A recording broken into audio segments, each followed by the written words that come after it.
ભાજપ કોંગ્રેસના બંને ઉમેદવારો જોરશોરથી પ્રચાર કરી એડી ચોટીનું જોર લગાવી રહ્યા છે। આ દરમિયાન કોંગ્રેસ ઉમેદવાર ગેનીબેન ઠાકોર દ્વારા આજે થરાદ ખાતે જાહેર સભાને સંબોધવામાં આવી। વડગામના ધારાસભ્ય જિગ્નેશ મેવાણી અને ગેનીબેન ઠાકોર દ્વારા ભાજપ સરકારને આડે હાથ લેવામાં આવી। ગેનીબેન ઠાકોરે પોલીસને ફરી એક વખત ગર્ભિત ધમકી આપી હતી। પોલીસ દ્વારા નાના માણસોને દબાવતા હોવાનું ગેનીબેન ઠાકોરે દાવો કર્યો છે કે પોલીસનું કામ એ કાયદો અને વ્યવસ્થા જાળવવાનું છે। પોલીસનું કામ એ નિષ્પક્ષ ચૂંટણી કરાવવા માટેનું છે। પોલીસનું કામ કોઈ અઘટિત ઘટના બની હોય તો જે ગુનેગાર છે એની સામે પગલા લેવાનું છે। તમારું કામ ચૂંટણીમાં કોને વોટ આપવા ને કોને ના આપવા એ તમારું કામ નથી।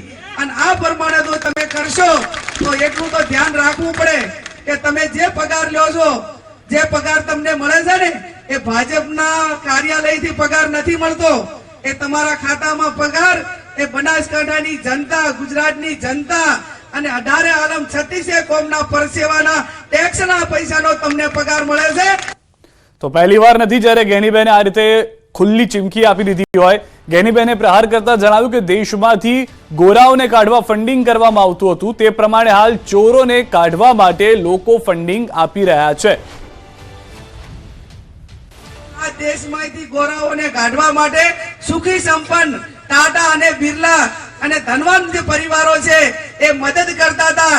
અને આ 2024 ની ચૂંટણી છેક નડાબેડથી કરીને અંબાજી ગરીબ સમાજો ગેનીબેનને આ દેશની લોકશાહી બચાવવા માટે કરીને નાનું મોટું ફંડિંગ કરે છે।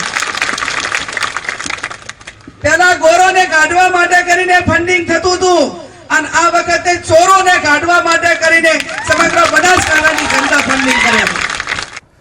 વડગામના ધારાસભ્ય જિગ્નેશ મેવાણીએ પણ ચૂંટણી સભા દરમિયાન ભાજપ અને આરએસએસને આડે હાથ લીધી અને ભાજપ અને આરએસએસમાં ના જોડાવા સમાજને અપીલ કરી હતી। આ વખતે જે પ્રમાણેનો અંડર કરંટ ખેડૂતોમાં, શ્રમિકોમાં, દલિત, આદિવાસી, ઓબીસી સમાજમાં, સર્વ સમાજમાં, વેપારીઓમાં, મધ્યમ વર્ગમાં હું જોઈ રહ્યો છું 100% આ વખતે કંઈ નવા જૂની થવાની છે। અભિમાન રાજા રાવણનું પણ ઉતરેલું નરેન્દ્રભાઈનું પણ ઉતરશે।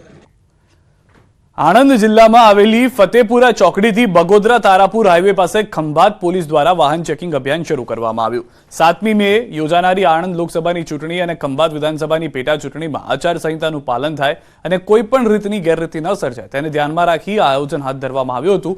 કાયદો અને વ્યવસ્થા અને જળવાઈ રહે સાથે જ ભયમુક્ત વાતાવરણ બને તેના માટે ચૂંટણી પંચના આદેશથી કામગીરી કરવામાં આવી હતી।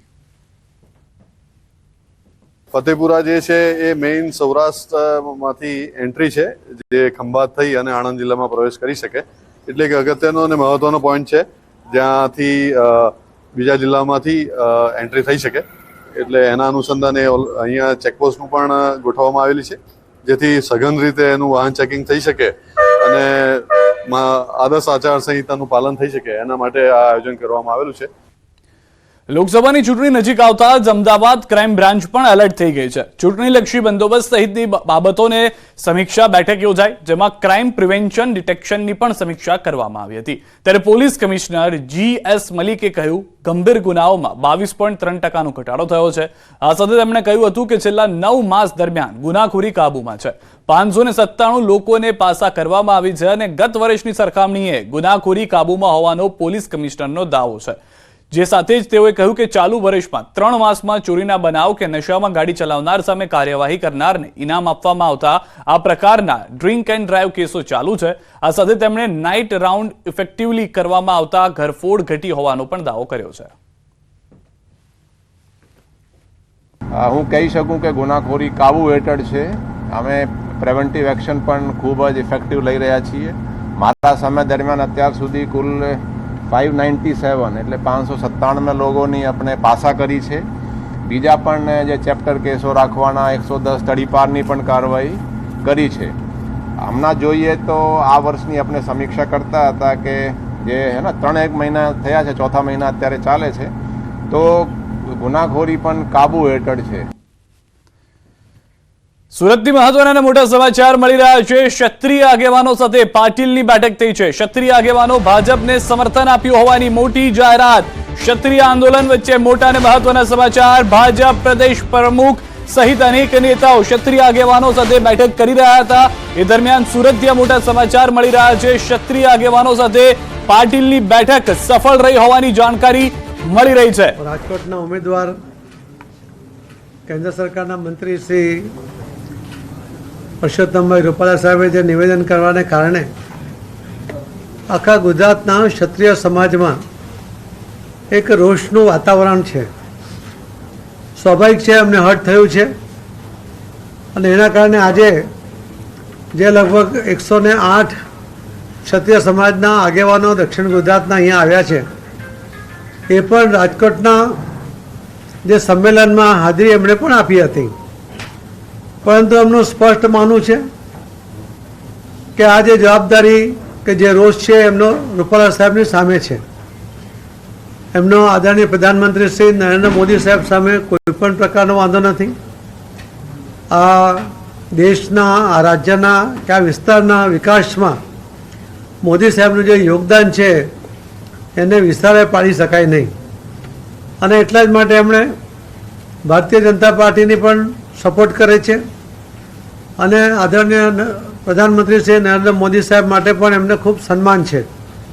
આજે લોકો સામેથી આવ્યા છે કે અમારો જે રોષ છે, અમારો જે વિરોધ છે એ એમના પૂરતો મર્યાદિત રાખીને અમે આદરણીય પ્રધાનમંત્રી મોદી સાહેબના નેતૃત્વમાં ભારતીય જનતા પાર્ટીને સમર્થન કરીશું. અને એમની સાથે જોડાયેલા જે તમામ આગેવાનો છે એમને પણ એમણે વિનંતી કરી છે અને આજે ખુલીને બહાર આવ્યા છે. એમના વિરોધને અકબંધ રાખીને આજે આવ્યા છે. એમના અમે સ્વાગત પણ કરીએ છીએ. અને જે ક્ષત્રિય સમાજનો જે ઇતિહાસ રહ્યો છે કે ક્ષમા આપવામાં સૌથી મોટી કોઈની ભૂમિકા રહી હોય કે સૌથી મોટું દિલ જો કોઈનું રહ્યું હોય તો એ ક્ષત્રિય સમાજનું રહ્યું છે. એ ઇતિહાસ છે. એમના શરણે આવેલા કોઈ પણ વ્યક્તિને, કોઈ પણ સમાજનો હશે, એ એકવાર શરણે આવ્યા પછી એનું રક્ષણ કરવા માટે પોતે પણ પોતાના જાનની આહુતિ આપી દેવા અનેક દાખલાઓ ઇતિહાસમાં નોંધાયા છે. આવી આ જે પ્રજા છે કે જેમાં એક ખમીર છે અને એમણે કદાચ સૌથી વધારે લડાઈઓ પણ એમણે જ લડી છે, ત્યારે એમને હાથ થાય તો સ્વાભાવિક એના રિએક્શન આવે. પરંતુ આજે એમણે જે રીતે આદરણીય પ્રધાનમંત્રી મોદી સાહેબનું સમર્થન કર્યું છે, ભારતીય જનતા પાર્ટીનું સમર્થન કર્યું છે, એના માટે હું એ સૌનો આભાર પણ માનું છું. એ બધાનું સ્વાગત કરું છું. ધન્યવાદ.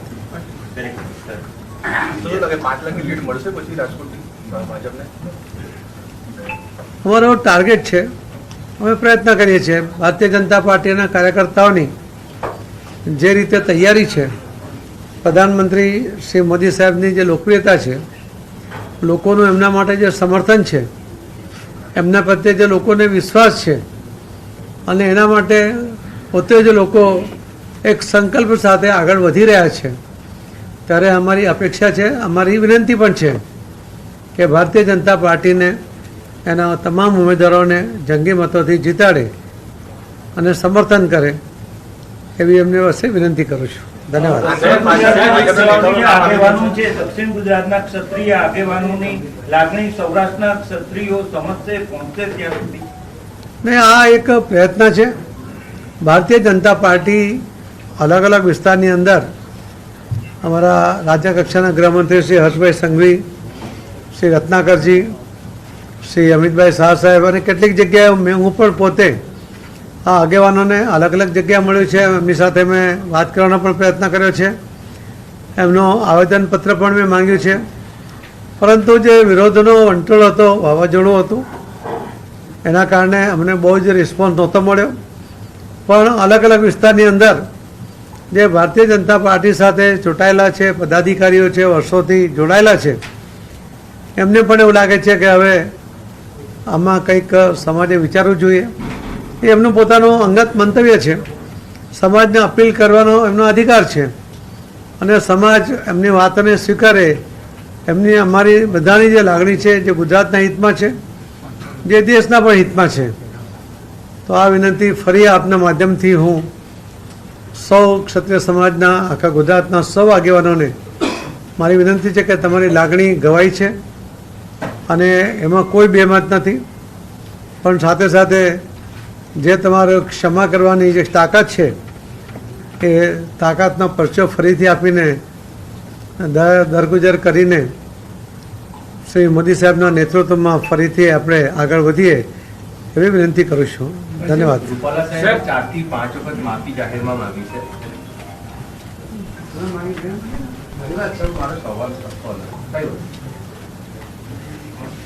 આગેવાનો સાથે પાટીલની બેઠક છે. મહત્વની ને મોટી વાત જે કરવામાં આવી છે કે આ ક્ષત્રિયો સમાજના આગેવાનો અમારી સામેથી આવ્યા છે. અમે લોકોએ અનેક વખત રજૂઆત કરી હતી. હવે તેઓ અમારી વાત સાથે સહમત થયા છે. રોષ જે છે તે મર્યાદિત રાખશે રાજકોટ પૂરતો. મોરબીમાં ચૂંટણી પંચનો નવતર પ્રયોગ સામે આવ્યો છે. મતદારોને જાગૃત કરવા માટે ચૂંટણી પંચ દ્વારા મતદારો માટે ખાસ આમંત્રણ કાર્ડ તૈયાર કરવામાં આવ્યું છે, જેમાં મતદારોને 100% મતદાન કરવાની અપીલ કરવામાં આવી છે. હાલ તો આમંત્રણ કાર્ડ સોશિયલ મીડિયામાં વાયરલ થઈ રહ્યું છે. ગીર સોમનાથના સૂત્રાપાડામાં ભાજપના કાર્યાલયનું ઉદ્ઘાટન કરાયું. કાર્યક્રમમાં ભગવાન બારડ, ભારતીબેન શિયાળ, રાજેશ ચુડાસમા સહિતના અગ્રણીઓ હાજર રહ્યા. થોડા સમય પહેલા કોંગ્રેસમાંથી ભાજપમાં જોડાયેલા તાલાલાના ધારાસભ્ય ભગવાન બારડે કોંગ્રેસ પર પ્રહાર કર્યા. જાહેર સભાને સંબોધતા ભગવાન બારડે ભાજપ તરફી મતદાન કરવાની અપીલ કરી અને અંદાજમાં જ કહ્યું તેમના પોતાના સૂત્રાપાડામાં કોંગ્રેસ મારી પાછળ હતી. ભગવાન બારડે ભાજપ ઉમેદવારની 5 લાખની લીડ ઘટે તેવી ભીતિ પણ વ્યક્ત કરી. કહ્યું આપણી લીડ કદાચ ઘટે પણ મતદાનની ટકાવારી વધવી જોઈએ. પાટીલ સાહેબ અને મહુડી મંડળે કીધું છે કે 5 લાખ ઉપરથી ચૂંટણી જીતવી છે ગુજરાતની 26 સીટ, તો એમાં કદાચ લીડ ઘટે આપણે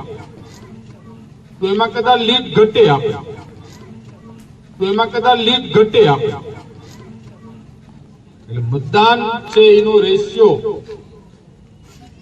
ઓલ ઓવર જે મતદાન કરતા હોય એના કરતા પણ 5% મતદાન આપણે ઊંચું લઈ જવાનું છે આ વખતે. નવસારી મેળામાં આનંદ પ્રમોદ કરવા જતા પહેલા સાવધાની રાખવી જરૂરી છે. નવસારી શહેરના દુધિયા તળાવ પાસેના મેળામાં આગ લાગવાની દુર્ઘટના બનતા રહી ગઈ છે. મેળાના નાસ્તા સ્ટોલમાં ગેસનો બોટલ એક્સચેન્જ કરતા સમયે આગની જ્વાળા ભભૂકી ઉઠી હતી. આગની જ્વાળા જોતા મેળામાં આવનાર લોકોમાં નાસભાગ મચી ગઈ હતી. જોખમી રીતે સ્ટોલ સંચાલકે ગેસ બોટલ એક્સચેન્જ કરતા દુર્ઘટના સર્જાઈ હતી. જીવના જોખમે મેળો નિહાળવા આવતા લોકોના માથે મોટું સંકટ ઊભું થયું હતું. આ મેળાની પરવાનગીને લઈને પ્રશ્નાર્થ સર્જાયો છે. ટાઉન પોલીસે મેળા સંચાલકને તેડું મોકલી સેફટીને લઈને નિવેદન નોંધશે. જો દુર્ઘટના બની હોત તો અનેક લોકો શિકાર થઈ ગયા હોત આ આગના, તેવું પણ ચર્ચાએ જોર પકડ્યું છે.